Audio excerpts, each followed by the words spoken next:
그래서 우리가 하신 말씀은 마가복음 7장 31절로 37절까지 있는 말씀입니다. 열려라 에바다, 열려라 에바다 라고 하는 제목으로 하나님 말씀드리기 원합니다. 영혼을 위한 닭고기 수프라고 하는 제목의 베스트셀러 책 가운데, 그 시리즈 가운데 마음을 열어주는 101가지 이야기라고 하는 책이 있습니다. 이 책의 챕터에 보면 춤추는 사람 이야기가 등장합니다. 미국의 오클랜드와 샌프란시스코를 연결하는 골든 브릿지, 금문교라고도 하지요. 그 금문교를 가는 입구에는 17개의 요금소가 있다고 합니다. 이 통행료가 징수되는 17개가 나란히 서 있는데, 어느 날 아침에 저자가 한 징수대를 통과하려고 하니까 그 안에서 한 사람이 음악을 아주 크게 틀어놓고 춤을 추면서 돈을 받는 거예요. 그 모양이 너무나 재밌어서 도대체 무엇을 하십니까? 라고 물었더니 파티를 열고 있습니다. 이렇게 대답을 하더라는 거예요. 파티이 아니요. 누구를 초대하셨습니까? 아, 그야 내가 나를 초대했지요. 라고 대답하는 거예요. 그래서 그런가 보다 하고 지나갔어요. 얼마 후에 같은 징수대를 통과하면서 보니까 저번 건과 똑같은 모습에 이제 음악을 틀어놓고 거의 같은 몸짓으로 춤을 추면서 돈을 받고 티켓을 내주는 거예요. 아, 오늘은 파티를 열고 계십니까? 라고 또 물었더니 아, 물론이지요. 나는 오늘 파티를 열고 있습니다. 이렇게 대답을 하는 거예요.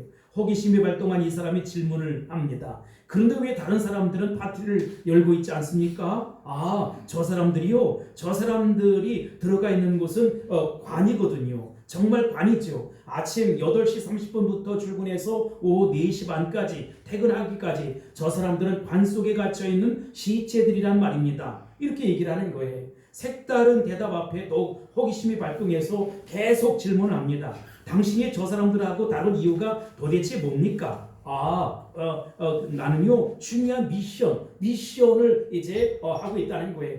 그 미션이 뭡니까? 라고 했더니 저는 댄스 교수가 될 예정입니다. 저는 지금 이 연습장에서 돈을 받으면서 연습을 하는 중입니다. 저 사람들 잘 보세요. 저곳에 있는 사람들은 닫혀있는 관에 있지만 나는 열려있는 이 공간에서 이제 댄스를 연습하고 있습니다. 제게는 열려있는 무대입니다. 이렇게 이야기하더라는 것입니다. 우리가 인생을 살아가면서 경험하는 최대의 비극은 무엇입니까? 그것은 외부 세계와 완전히 단절된 채 폐쇄된 공간, 닫힌 공간 안에서 혼자 외롭다, 힘들다, 고독하다, 쓸쓸하다, 죽고 싶다라고 하는 말을 쏟아내는 것입니다. 본문에서 예수님은 그런 유형의 사람을 만나게 됩니다. 이 사람은 장애를 입고 있습니다. 장애 중에서도 한 가지 장애가 아니라 중증 장애를 앓는, 겹장애를 앓고 있는 그런 사람입니다. 귀가 들리지 않을 뿐만 아니라 말도 어눌한, 언어를 잃어버렸다라고 말할 정도로 거의 불가능한, 언어 사용이 불가능한 그런 사람이었습니다. 그는 들을 수도 없고 말할 수도 없는 고통 속에 살고 있었던 것이지요. 의사소통이 불가능한, 완전히 외부 세계와는 단절이 된 채 살아가고 있었다는 것입니다. 그는 사람들이 이끌려 예수님 앞에 나왔습니다. 예수님은 말할 수 없는 연민과 긍휼로 이 사람을 쳐다보면서 유명한 한마디를 던지셨습니다. 그게 뭐냐? 아람어로 에바다라고 하는 것입니다. 에바다가 뭐냐? 열려라, 이런 뜻입니다. 그러나 이 사람의 여러분 말이 우둔했다고 했잖아요. 그런데 에바다, 열려라 라고 예수님이 소리를 치자 이 사람의 귀가 열려졌다는 것입니다. 입술이 열려졌다는 것입니다. 아멘. 그 순간부터 그는 듣기 시작했고 말하기 시작했고 새로운 인생이 열렸던 것입니다. 아멘. 이 극적인 기적의 상황을 본문은 이렇게 기록하고 있어요. 35절입니다. 시작. 그의 귀가 열리고 혀가 맺힌 것이 곧 풀려 말이 분명하여졌더라. 아멘. 그는 분명한 말을 하기 시작했다는 거예요. 새로운 인생이 시작되었던 것입니다. 우리가 구약성경 이사야 6장에 보면 하나님의 선지자 이사야를 백성들에게 보내시는 장면이 등장해요. 그런데 6장 8절 말씀에 보면 누가 우리를 위해 갈 거라고 물어요. 그리고 그 물음 앞에 이사야 선지자는 뭐라고 대답합니까? 주여, 내가 여기 있사오니 나를 보내소서라고 이야기하는 거예요. 그때 하나님은 백성들의 상태를 이렇게 말하고 있어요. 이 9절로 10절 말씀에 이어서 보면 저들이 눈은 있어도 보지 못하고 귀가 있어도 듣지 못한다는 거예요. 하는 뭐 사람들이 다 그래요. 내가 소원하는 것은 내가 가서 이 말씀을 선포할 때 일어나게 될 기대는 이것이라. 뭐냐? 저들이 눈으로 보고 귀로 듣고 마음으로 깨달아 돌아와서 고침을 받길 원한다라고 고백했던 것입니다. 육체적인 장애보다도 훨씬 더 불행한 장애가 뭐냐? 정신적인 장애요, 영적인 장애라는 것입니다. 귀가 있어도 들을 수가 없습니다. 지금도 나에게 말씀하시는 하나님의 거룩한 말씀을 듣지 못하는 사람들이 얼마나 많은지 알 수 없어요. 보지 못하는 사람들이 얼마나 많은지 알 수 없어요. 이 세상은 하나님의 영광으로 가득 차 있습니다. 하나님의 영광으로 꽉 차 있습니다. 그 하늘의 영광, 하나님의 영광을 보지 못하는 사람들이 그런데 얼마나 많은지 알 수가 없어요. 그래서 외롭고 쓸쓸하고 답답하고 죽고 싶고 자기만의 세계 속에 폐쇄된 공간 속에 사는 사람들이 있다 이 말이지요. 그들이 들어야 할 음성은 예수님의 음성이라는 것입니다. 예수님의 음성은 권능의 말씀입니다. 하나님은 이 말씀으로 천지를 창조하셨습니다. 세상을 창조하신 그분이 그 괴롭고 어두운 그리고 모든 질서가 뒤바뀐 세상 속에 오셔서 다시 한번 세상을 고치고자 하신다는 것입니다. 치유하고자 하신다는 것입니다. 세상에 예수님은 이 오셔서 이 동일한 말씀으로 열려라 에바다 외치는 것처럼 우리를 향해서 열려라 에바다라고 말씀하고 있는 것이지요. 사랑하는 성도 여러분, 우리 귀가 열려야 합니다. 영적인 눈이 열려야 합니다. 가슴이 믿음을 향해 활짝 펼쳐져야 합니다. 그래야 새로운 인생을 살 수 있는 것입니다. 우리 주변에는 이렇게 귀가 열리고 마음이 열려야 되는 인생들, 열리지 못하고 그런데 닫혀진 세계 속에서 괴로워하면서 한숨 쉬면서 가슴앓이 하면서 죽고 싶다고 하면서 살아가는 인생들이, 이웃들이 얼마나 많은지 알 수가 없어요. 우리가 그들을 어떻게 도울 수 있을까요? 닫힌 인생의 벽, 인생에 관해서 어떻게 그들을 끄집어내고 탈출시킬 수 있겠느냐. 그래서 은혜의 새 아침이 오듯 부활의 인생을 어떻게 그들로 하여금 살게 만들 수 있겠느냐라고 하는 것입니다. 본문을 통해서 주님이 이 사람을 어떻게 이제 변화시켰는지, 어떻게 기적을 베풀어 주셨는지 우리가 그것을 주목해 볼 필요가 있어요. 말씀으로 명령하기 전에 주님이 그에게 어떻게 접근하는지 잘 보시기 바랍니다. 만약 우리가 주님의 이 영적인 교훈을 통해서 동일한 교훈을 배워서 닫힌 세계 속에 사는 불행한 이웃들에게 예수님처럼 접근할 수 있다면 이웃들은 삶의 기적의 놀라운 역사가 펼쳐질 것이고 열려지는 놀라운 역사가 일어나게 될 것입니다. 할렐루야. 아멘.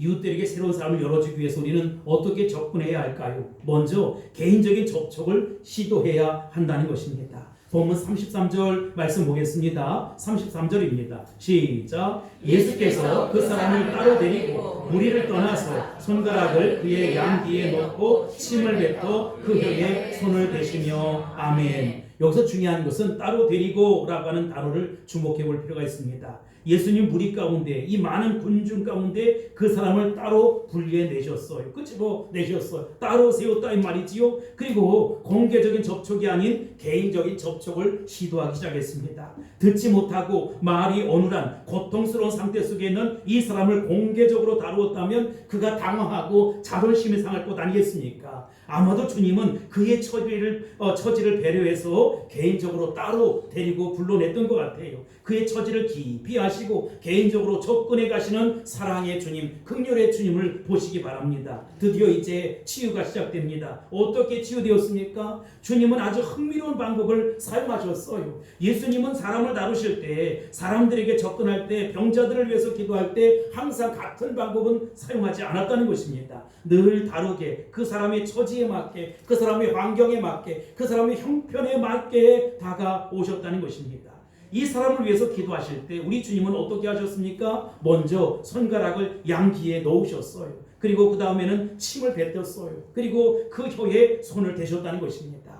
여기 침을 뱉어라고 기록되어 있지만 그냥 우리가 푸 하고 침을 뱉었다 이런 것이 아니고요. 그 번역, 제가 만약에 번역을 한다면 침을 묻혀 이렇게 번역하고 싶어요. 침을 묻혀서 그 혀에 손을 대셨단 말이지요. 예수님이 양손가락을 귀에 대셨을 때 그는 무엇을 느꼈을까요? 또 예수님이 침을 묻힌 손을 그 혀에 대는 순간 무엇을 느꼈을까요? 주님의 손가락이 들어오는 그 순간 비로소 그는 뭔가를 느끼기 시작했다는 것입니다. 아, 내 귀에 뭔가 놀라운 일이 일어날 모양이구나. 말을 하지 못했던 그의 혀, 쓸모없었던 그의 혀, 고통받고 있었던 그의 혀에 예수님의 침무침의 그 놀라운 역사, 손가락이 닿는 그 순간, 아, 내 혀에도 무슨 일이 생길 수 있겠구나 라고 하는 일말의 기대감이 있었다는 것입니다. 그분의 사랑 속에, 그분의 친절 속에, 그분의 자비 속에, 그분의 은혜 속에, 그분의 만지심 속에, 그의 터치 속에 이 사랑은 주님을 향한 어떤 기대감을 갖게 되었다는 것입니다. 이 사람은, 이 주님은 각 사람이 꼭 필요한 방법, 개인적인 방법으로 이렇게 오셔서 역사하시는구나 라고 하는 것을 알아차렸을 거예요. 여러분, 우리도 마찬가지예요. 오늘 우리도 한 사람 한 사람 찾아오셔서 개인적인 관심을 갖고 놀라운 터치와 놀라운 축복과 놀라운 치유 역사가 나타날 수 있게 되기를 예수님의 이름으로 축원합니다. 아멘.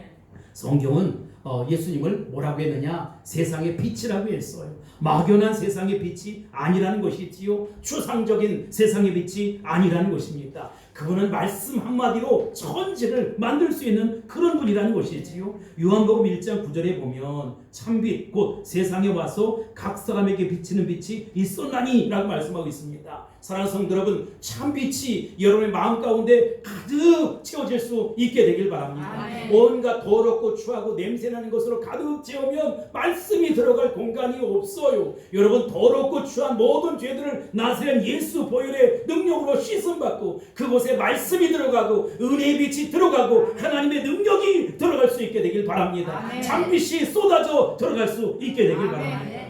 우리 주님은 개인적인 관심을 가지고 한 사람 한 사람에게 다가오시지요. 나의 처지를 아시고 나의 갈등을 아십니다. 나의 고민을 아시고 나의 좌절을 아시는 것이지요. 내가 숨기고 있는 나만의 비밀, 나만의 두려움, 나만의 불안을 아시는 주님은 개인적으로 찾아오셔서 개인의 이름을, 내 이름을 부르신다는 것입니다. 제가 복음서를 읽을 때마다 항상 감동이 되는 부분이 있어요. 예수님이 사람들의 이름을 부르고 있다는 것이지요. 이름을 부르세요. 요한복음 10장 3절에 보면 선한 목자 되신 우리 주님이 양의 이름을 각각 불렀다 이렇게 말씀하고 있어요. 여러분, 이름은 누구에게 붙여집니까? 원래 사람에게 이름을 붙여요. 그런데 여러분, 개나 고양이 같은 사랑하는 애완동물에게도 이름을 붙인다는 말이지요. 볼보라고도 이야기하고 구름이라고도 이야기하고. 그런데 여러분, 팔레스타인 땅에서는 양들에게도 이름을 붙였다는 거예요. 그리고 목자는 양 한 마리 한 마리에게 이름을 부르는 것이지요. 성경에는 주님이 직접 이름을 부르는 장면이 나오잖아요. 삭개오야, 마리아야, 마르다야, 예수님의 사랑하는 친구였던 나사로야, 이렇게 세상을 이제 서둘러 떠난 그의 죽음 앞에서 예수님은 가슴 아픈 심정으로 친구의 이름을 부르는 것이지요. 나사로야, 나사로야, 나오라. 나사로야, 나사로야, 나와라. 예수님은 친구의 죽음을 계기로 부활에 대한 위대한 가르침을 성도들에게 쏟아내고 있었어요. 무덤 앞에서 이렇게 부르는 것이지요. 나사로야, 나오라. 나사로야, 나오라. 만약 그때 예수님이 나사로야, 나오라. 나사로야, 나오라고 이야기하지 않고 송장아, 나와라. 시체야, 나오라 했으면 볼만했을 거예요. 죽어있는 모든 시체들이, 송장들이 다 걸어 나왔을 것입니다. 그러나 아직은 부활의 사건이 아니었기에 주님은 한 사람만 살려내고자 나사로야, 나오라고 말씀하셨던 것이지요. 그 이름을 부르셨던 것입니다. 나사로야, 나사로야. 내 처지, 내 절망, 내 고독, 내 눈물을 아시고 나에게 가장 합당한 방법으로 찾아오시는 그 주님은 나의 이름을 부르신다는 것입니다. 그 주님은 나를 고칠 수 있는 분이에요. 내 이웃을 고칠 수 있는 분이에요. 아멘. 내 남편을 고칠 수 있는 분이에요. 아멘. 내 아내를 고칠 수 있는 분이에요. 아멘. 내 부모를, 형제를, 자식을 고칠 수 있는 분, 그분이 이제 나에게 다가오신다는 것입니다. 아멘. 개인적으로 다가오신다는 것입니다. 아멘. 주님은 그들에게 개인적인 관심과 사랑을 갖고 계신다는 사실 여러분 명확히 기억할 수 있게 되길 바랍니다. 아멘. 기적은 어디에서 시작되느냐? 거기에서 시작되는 거예요. 우리의 눈이 열리고 귀가 열리고 세상을 향해서 새로운 마음으로 가는 것이지요. 우리가 구원받은 하나님의 자녀가 되었어요. 여러분, 구원받은 하나님의 자녀는 다른 삶을 살아야 돼요. 너 구원받았다라고 하는 칭의를 얻은 사람들은 세상을 향해서 변화된 삶, 의로운 삶, 바른 삶, 정말로 십자가 지는 삶, 저 천국을 소망하는 삶을 살 수 있어야 된다는 것입니다. 아멘. 두 번째로 이웃들에게 새로운 삶을 열어주기 위해서는 누구의 도움을 구해야 되느냐? 하늘의 도움을 구해야 한다는 것입니다. 34절 보겠습니다. 시작. 하늘을 우러러 탄식하시며 그에게 이르시되 에바다 하시니 이는 열리라는 뜻이라. 아멘. 예수님은 하늘을 우러러 보셨어요. 하나님의 도우심을 구했다 이 말이지요. 언제부터인가 사람들은 기도한다고 하면 고개를 푹 숙이거나 약간 숙이고 눈을 슬쩍 감습니다. 기독교 전통에 들어와서 왜 기도하자 이렇게 얘기하면 약간 고개를 숙이고 눈 감고 이게 전체냐? 여러분, 이것은 기도의 유일한 태도는 아니에요. 성경 특히 복음서에 보면 기도할 때 예수님이 고개를 숙였다는 장면도 없고 눈을 감았다는 장면도 없습니다. 나는 기도하는 방법이 그렇게 하나만 고정된 것은 유감이라고 생각해. 무슨 얘기냐? 고개를 약간 숙이고 눈을 감고 하는 기도도 중요하지만 그보다 훨씬 더 중요한 것은 우리의 영이 늘 깨어서 기도할 수 있어야 된다는 것입니다. 기도의 방법에는 다양함이 있어요. 눈 뜨고 얼마든지 기도할 수 있잖아요. 그래야 항상 기도할 수 있다는 것입니다. 아니, 차를 운전하면서 어떻게 눈 감고 기도를 하겠어요? 차를 운전하면서 우리는 기도하는 거예요. 주님 먼저 가세요. 내가 정말로 주님 따라갑니다. 아니면 내가 주님 뜻대로 살고 싶습니다. 말씀대로 살고 싶습니다 하고 하나님 앞에 기도하는 것이지요. 기도의 자세 중 성경에 제일 많이 나오는 모습이 뭐냐? 하늘을 우러러 기도했다는 것입니다. 여러분, 하늘을 우러렀다는 말은 열린 가슴을 가지고 하늘을 바라봤다는 것 아니에요? 하늘을 우러러보며 기도할 수 있게 되길 바랍니다. 하나님께서 언제나 나의 기도를 듣고 응답해 주신다는 것입니다. 에이, 내 기도는 응답해 주지 않던데 여러분, 기도 응답 받을 때까지 기도를 해야 돼요. 그냥 슬쩍 1년 2년 그런 제한이 없어요. 우리 주님에게 하루가 천년 같고 천년이 하루 같은 것이니까 응답될 때까지, 해결받을 때까지, 구원이 이를 때까지 기도할 수 있게 되길 바랍니다. 우리 주님은 하늘을 우러러 하나님의 도우심을 구했어요. 그를 고치기 전에 먼저 하늘의 도우심을 요청하는 기도를 했다는 것입니다. 하늘의 도움이 필요 없을 만한 우리 예수님이 하늘의 도움을 요청하며 기도했다. 그렇다면 여러분, 하늘의 도움이 필요한 없는 그분도 기도를 했다면 우리는 말할 거 뭐예요? 여러분, 복음서를 읽어보면 예수님이 이런 고백을 자주 하잖아요. 나는 아버지의 뜻을 떠나서는 스스로 아무것도 하지 않겠다는 것입니다. 그러니 늘 아버지의 뜻을 쫓아서 기도했던 우리 주님처럼 늘 언제나 기도의 삶을 살 수 있게 되길 바라고 기도하는 저와 여러분이 될 수 있길 바랍니다. 그리스도인들의 봉사 현장에서 일어날 수 있는 무섭고도 야릇한 비극 가운데 하나는 나는 하나님 도움이 없이도 하나님의 일을 할 수 있다, 이런 생각이에요. 하나님의 도우심을 구하지 않고 하나님의 일을 하는 현실, 이것은 참으로 무서운 곳입니다. 많은 사람들이 열심을 가지고 일에 하나님 마치 도와주시지 않아도 되는 것처럼 자기 능력을 가지고 물질이 있으니까, 또는 남편이 잘 나가니까, 아니면 자녀들이 잘 나가니까, 나에게 열정이 있으니까 최선을 다하는, 다른 사람 말 듣지 않아요. 자기 멋대로 마음대로 이야기하는 거예요. 자기 열정만 있으면 되는 거예요. 여러분, 저는 이렇게 봉사하는 사람들 가끔 보면 쓰러지거나 넘어지거나 떠나는 모습들을 봐요. 왜 그런지 아세요? 자신만을 추구하는 거예요. 추구하는 거예요. 하나님을 추구하는 것이 아니라 내 추구하다가 내 뜻대로 안 되면 하고 나가버리는 것이지요.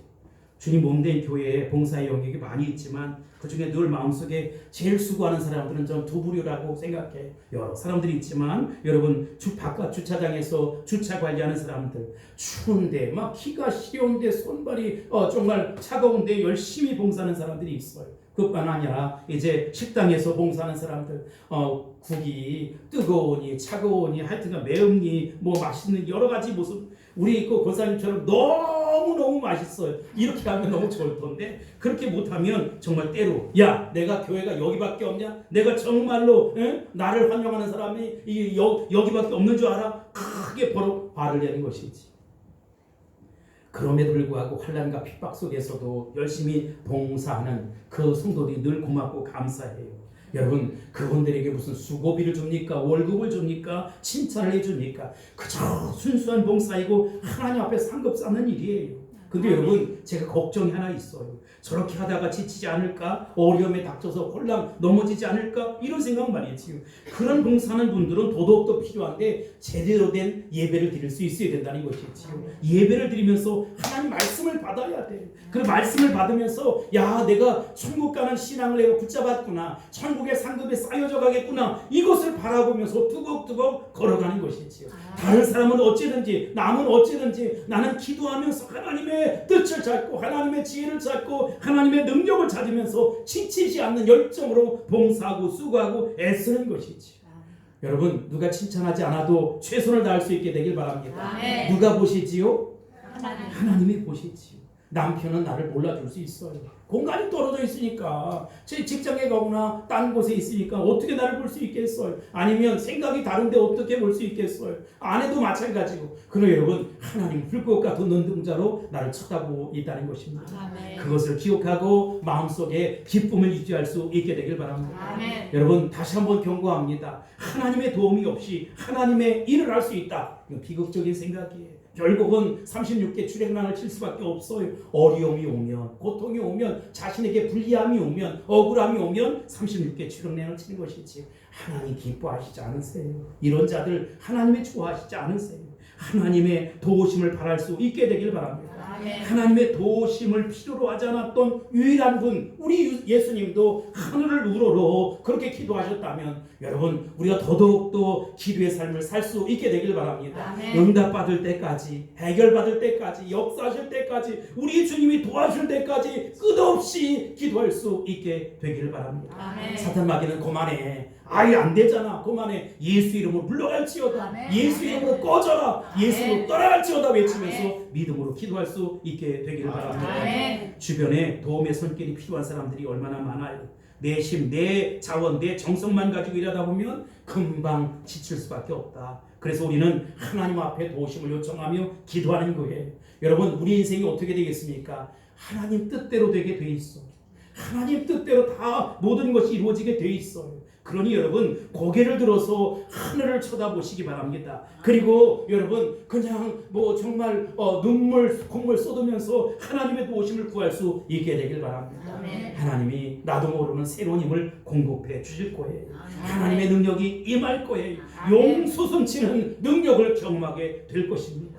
그 능력, 그 기쁨 가지고 이웃을 섬기고 남편을 섬기고 아내를 섬기고 자녀들을 섬기고 부모를 잘 섬길 수 있게 되길 바랍니다. 반드시 우리 주님께서 역사하십니다. 반드시 우리 삶 속에 기적이 상식처럼 일어나게 될 것입니다. 이와 같은 축복이 있을지어다. 할렐루야. 세 번째로, 우리가 이웃의 삶 속에 기적이 열리기를 원한다면 그들의 고통에 공감할 수 있어야 된다는 것입니다. 여기 34절에 보면 하늘을 우러러, 그 다음에 뭐라고 얘기했지요? 탄식하시며. 여러분, 제가 필립 번역 성경에 보니까 탄식을 그냥 탄식이라고 하지 아니하고 여기 뭐라고 했습니까? 딥사이, 영어로 딥사이라는데 그게 뭐냐면 아주 깊은 탄식, 이런 뜻입니다. 예수님은 그냥 탄식한 것이 아니라 아주 깊은 탄식을 하신 거예요. 그러니까 도대체 이게 무슨 뜻인가 하고 여기저기를 찾아보니까 상대방의 아픔을 자신의 아픔처럼 느끼면서 기도하셨다는 것입니다. 우리는 여기서 상대방의 아픔을 공감하면서 상대방의 동일하게 정말 아픔을 마음속에 담았던 우리 주님의 모습을 볼 수 있게 되길 바랍니다. 듣지 못하는 아픔, 제대로 말할 수 없는 고통에서 그는 인생에 얼마나 괴로움이 많았겠어요. 주변 사람들에게 무시를 당하고 조롱을 당하고 이 얼마나 그랬겠어요. 견딜 수 없는 고독과 소외와 단절의 아픔 등을 주님은 마치 내가 당하는 것처럼 딥사이 그렇게 깊이 느끼셨다는 것입니다. 그리고 한숨을 내쉬고 계셨어요. 탄식하셨어요. 눈물을 흘렸을지도 모르겠다는 생각이 듭니다. 탈무드에 이런 말이 있습니다. 이웃들과 고통을 더불어 함께 느낄 수 있을 때 비로소 우리는 이웃들의 고통을 치료하는 도구로 쓰임받을 수 있다. 정말로 중요한 말이에요. 이웃들과 고통을 더불어 함께 느낄 수 있을 때 비로소 우리는 이웃의 고통을 치료하는 통로, 도구가 될 수 있다는 것입니다. 우리가 이웃들의 고통을 더불어 함께 그 고통을 느낄 때 비로소 우리의 이웃의 고통을 치료하는 도구가 된다. 내가 여러분, 그러니 사랑하는 남편의 아픔, 아내의 아픔, 부모, 형제, 자식, 성도의 아픔을 나의 아픔으로 끌어안고 기도할 수 있게 되길 바라고, 기다릴 수 있게 되길 바라고, 기도해 줄 수 있게 되길 바랍니다. 아멘. 예수님이 사람들을 효과적으로 치료할 수 있었던 그 본능과 기적은 물론 전지전능한 하나님이시기 때문에 가능한 일이겠지요. 또 하나 이웃들과 공감의 마음이 있었다고 생각합니다. 히브리서 4장 15절 말씀에 보면 예수님을 소개하면서 예수님은 누구래요? 우리에게 있는 대제사장이다, 이렇게 표현을 해요. 그리고 우리의 연약함을 동정하지 못하실 리가 아니요 모든 일에 우리와 똑같이 시험을 받으시니로되 죄는 없으시니라, 이렇게 말씀하고 있습니다. 여기 이중 구정이 나와요. 다시 말하면 우리와 더불어 함께 동정, 예전 성경에 체휼이라고 표현했는데 우리와 함께 동정하신다는 말씀이에요. 그런데 우리가 예전에 사용하던 이 체휼이란 단어는 영어 성경에 보면 심포니라고 되어 있어요. 이게 무슨 뜻이냐? 동정한다, 이런 뜻입니다. 동정의 본래 뜻은 함께 느낀다, 더불어 느낀다, 이런 뜻이거든요. 그렇습니다. 예수님은 우리의 고통을 함께 느끼세요.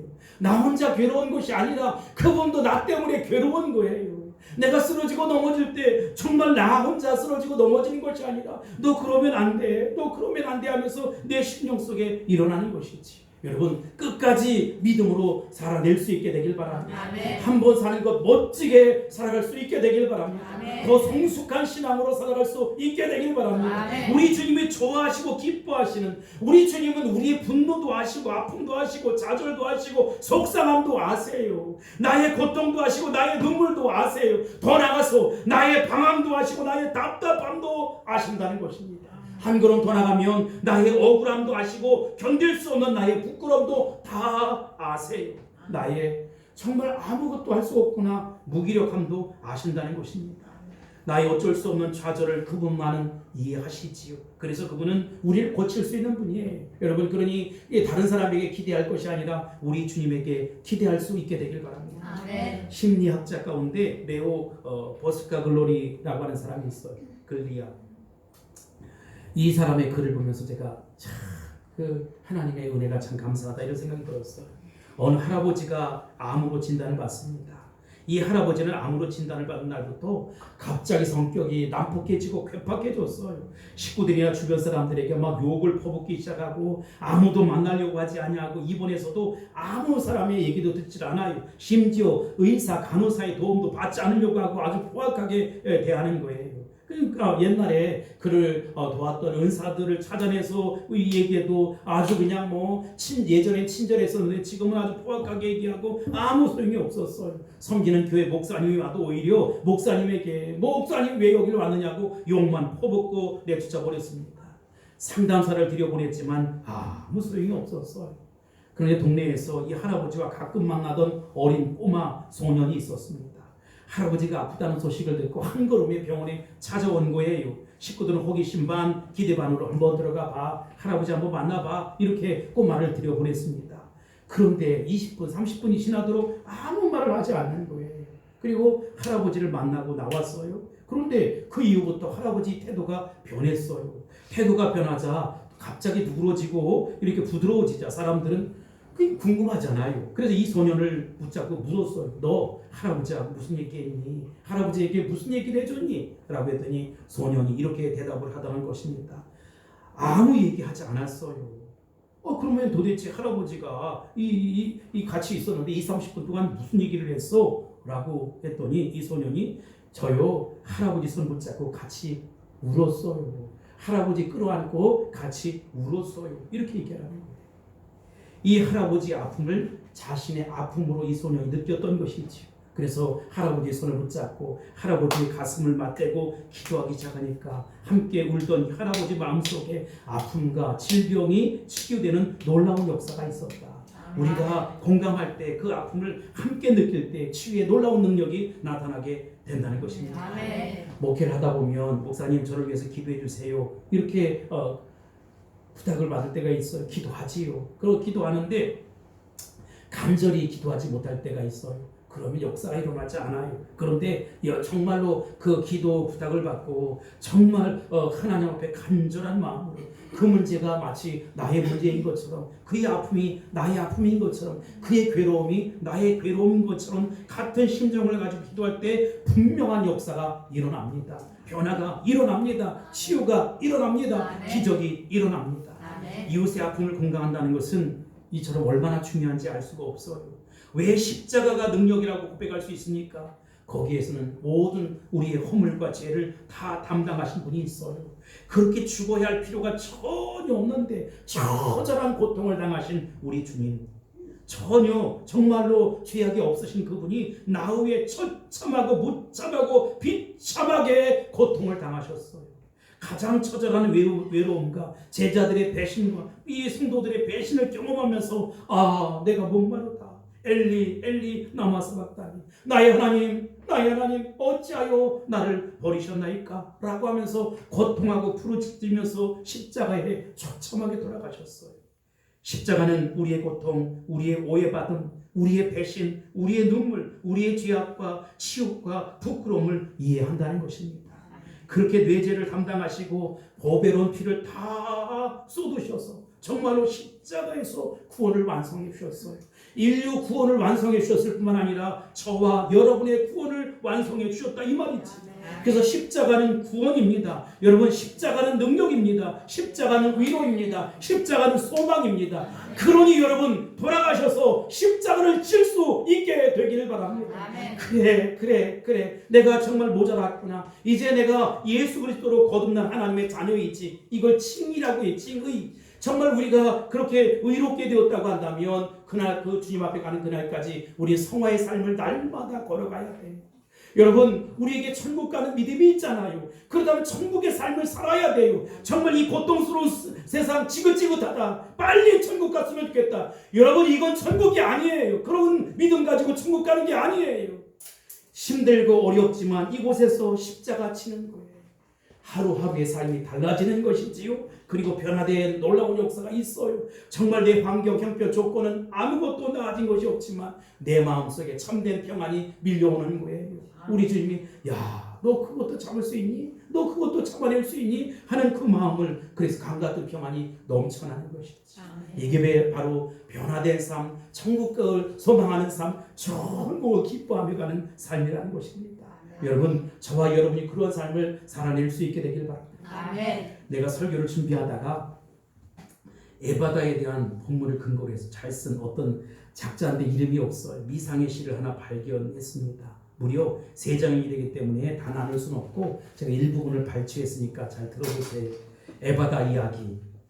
나는 10개의 마을로 이루어진 대가볼리 지방에서 살고 있었지요. 눈을 뜨면 맑은 햇살과 고운 새들을 보았지요. 이 세상의 소리는 하나도 들을 수 없었지요. 어머니의 따뜻한 음성도 형제들의 고운 노래소리도 들을 수 없었지요. 나의 삶은 절망이었습니다. 어느 날 유난히 햇살이 창문을 비집고 들어오던 날 친구들이 내게 몰려왔지요. 그리고 다짜고짜 나를 붙들고 어디론가 데려갔지요.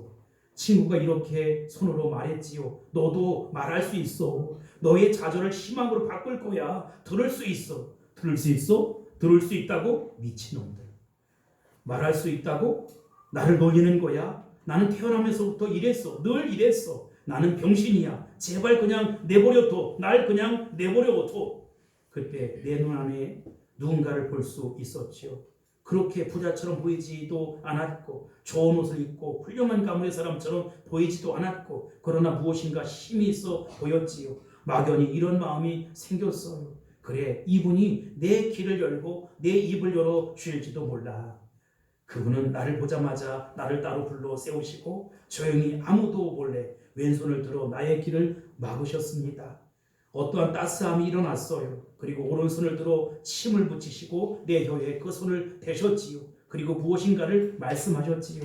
하늘 우러러 탄식하시며 눈물을 흘리며 이 닫힌 세상이요, 이 막힌 사람들이요, 사랑치 못한 사람들이요, 답답한 형제들이요, 귀가 있어도 말씀을 듣지 못하며 입이 있어도 전하며 찬양치 못하는 자들이요, 닫힌 마음을, 닫힌 가슴을, 닫힌 입을 열어라. 에바다, 에바다, 에바다. 천지가 깜깜해지고 온몸이 부르르 떨렸더니 귀에 막힌 것이 열리고 입에 맺힌 것이 풀렸지요. 나의 말은 탄식을 토해놓고 그렇게 그리던 말을 하며 그렇게 그리던 소리를 듣게 되었지요. 할렐루야. 위대하고 전능하신 주 당신을 찬양합니다. 나의 찬양을 들으소서. 사랑하는 성도 여러분, 에바다. 지금 이 음성을 들어야 할 사람들이 얼마나 많은지 알 수 없어. 닫힌 공간에서 외롭고 괴롭고 쓸쓸하고 폐쇄된 공간에서 괴로워하며 가슴 앓으며 고통하는 사람들, 그들을 우리 주님은 아신다는 것입니다. 주님은 여러분의 마음속 깊은 곳에 고통을 어루만지길 원하신다는 것이지요. 지금도 말씀하십니다. 내 닫힌 마음과 세계가 열릴지어다. 열릴지어다. 에바다. 에바다. 열릴지어다. 하나님의 능력이 임할지어다. 하나님의 구원이 임할지어다. 에바다. 여러분, 우리 주님께서 여러분의 인생을 열어주실 것입니다. 여러분의 인생을 역전시켜 놓으실 것입니다. 그러니 제발 실망하지 말고 낙심하지 말고 그곳에서 주저앉지 말고 다시 한번 무릎을 일으켜 세울 수 있게 되길 바랍니다.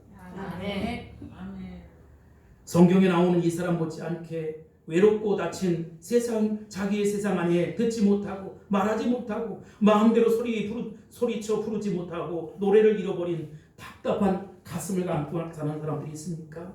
지금 여러분 눈을 들어 하늘을 우러볼 수 있게 되길 바랍니다. 그리고 영적으로 내미는 손을 꼭 붙잡으세요. 그분이 여러분의 눈을 만지실 것입니다. 여러분의 손을 만지실 것입니다. 마음을 만져주실 것입니다. 깊은 고통의 상처를 만져주실 것입니다. 그리고 다가오셔서 에바다 열려라, 에바다 열려라 라고 말씀하십니다. 나의 삶에 얽히고 설킨 문제가 있습니까? 그리고 그 고통 속에 도저히 안 돼, 난 안 돼, 안 될지도 몰라. 여러분, 사탄 마귀가 주는 방정맞은 마음이에요. 거룩한 손을 붙잡을 수 있게 되길 바랍니다. 능력의 손을 붙잡을 수 있게 되길 바랍니다. 피부던 손을 붙잡을 수 있게 되기를 바랍니다. 엘샤다이 하나님, 전지전능하신 하나님은 여러분의 손을 붙잡길 원하신다는 믿음으로 일어설지어다. 믿음으로 열릴지어다. 믿음으로 눈이 띄어질지어다. 놀라운 변화의 역사가 저와 여러분과 함께 있게 되기를 주의 이름으로 축복합니다. 열릴지어다. 에바다. 기도하겠습니다. 고마우신 아버지 하나님, 마치 눈뜬 소경처럼 살아갈 때가 있고, 아버지 하나님, 말이 있고 입이 있어도 말 못하지 않고 벙어리 냉가슴 앓듯 살아가는 그런 인생들이 있습니다. 열심히 기도하나 기도의 현장에서 이탈하고 또 기도하다가 쓰러지고 낙심하고 실망한 우리 형제자매들이 있습니까? 주님 불쌍히 여겨 주옵소서. 그 마음을 만져 주옵소서. 얼마나 맛있게요, 참 맛있다고 고백하는 것처럼 우리 주님이 얼마나 놀랍게 역사하실 그 모습을 기대할 수 있게 하시고 다시 믿음을 일으켜 세울 수 있게 도와주옵소서. 기적의 역사 상식처럼 우리 사랑하는 성도들의 삶 속에 나타날 수 있게 우리 주님 이만희의 축복을 함께해 주옵소서. 예수님의 이름으로 간절히 기도합나이다.